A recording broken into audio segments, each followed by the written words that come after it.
Got a little more pop culture news for you.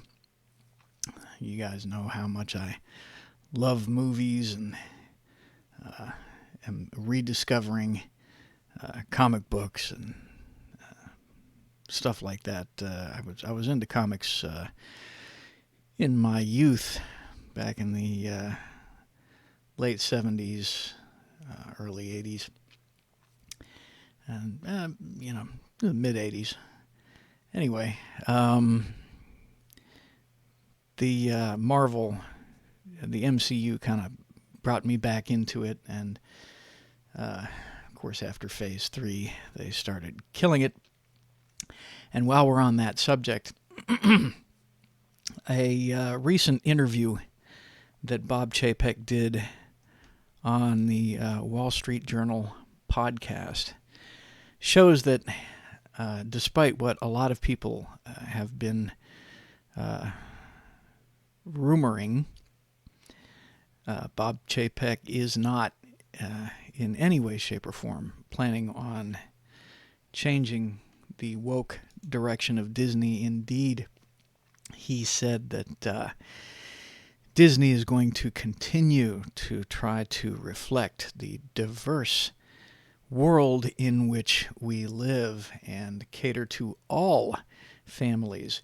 Indeed, what is actually happening is, through wokeness, and Disney is catering to roughly about 4% of the population, thereby and actually actively insulting 96% of the population, or thereabouts. And their income is starting to show it.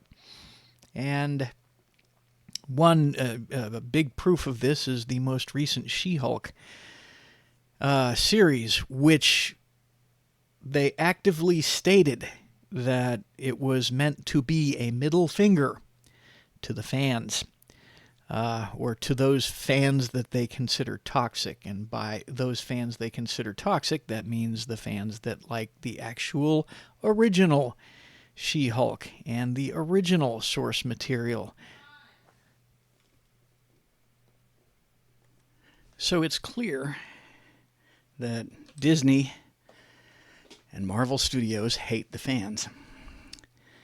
So much so that they actually would create an entire series just to flip the fans off. Well, now it appears that they are going to be making an entire movie dedicated to doing that very thing.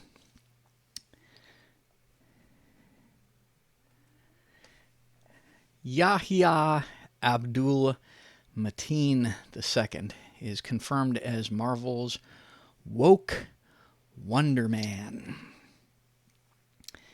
Now, for those of you who don't know who Wonderman is, do not feel alone. This is another obscure character from Marvel's history, and I think he came out in the 70s, if I remember correctly. I could be wrong. He is a failed actor.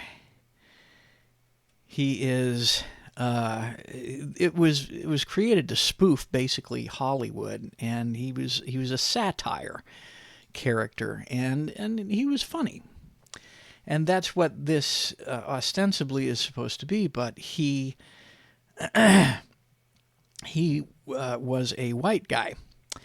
Now, I don't care what, I don't care if they race swap characters, actually. If somebody's really good at the part, or even like born to play that part, like Samuel L. Jackson was, to play Nick Fury, oh my gosh, they couldn't have gotten anybody better. There was nobody better for that part. He was perfect.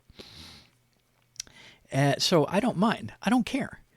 But they're doing it to check off a box. They're doing it because it's politically correct, because it is woke.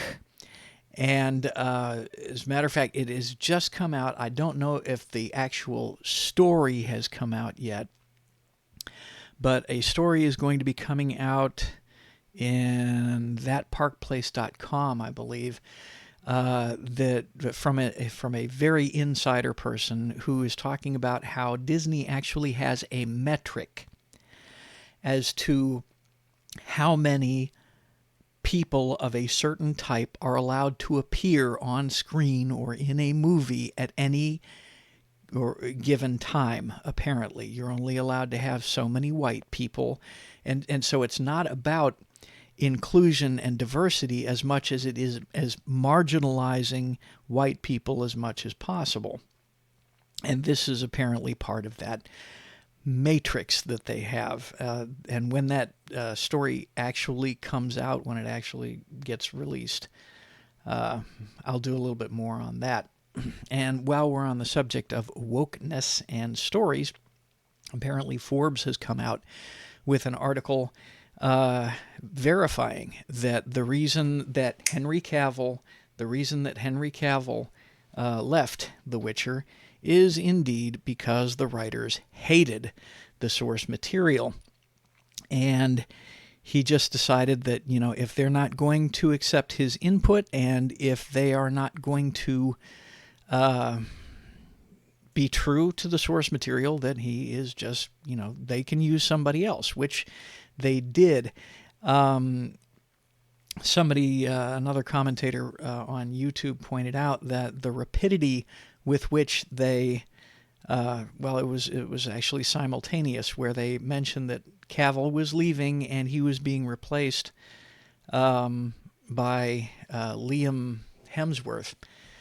That was proof right there that Cavill had actually left quite a while, or had mentioned his intention of leaving quite a while before the story broke, because they already had his replacement picked out. But I'm telling you, I don't know much about Liam Hemsworth. I've only seen his one performance in the Expendables movie, so I don't know much about the guy. But I can tell you, it doesn't matter who they get to replace Cavill. Nobody's going to watch it. Netflix might as well just roll it up, wrap it up. It's over. The Witcher is done. Anyway, thank you very much for listening, and hit that like and subscribe button if you will, and I will talk to y'all later.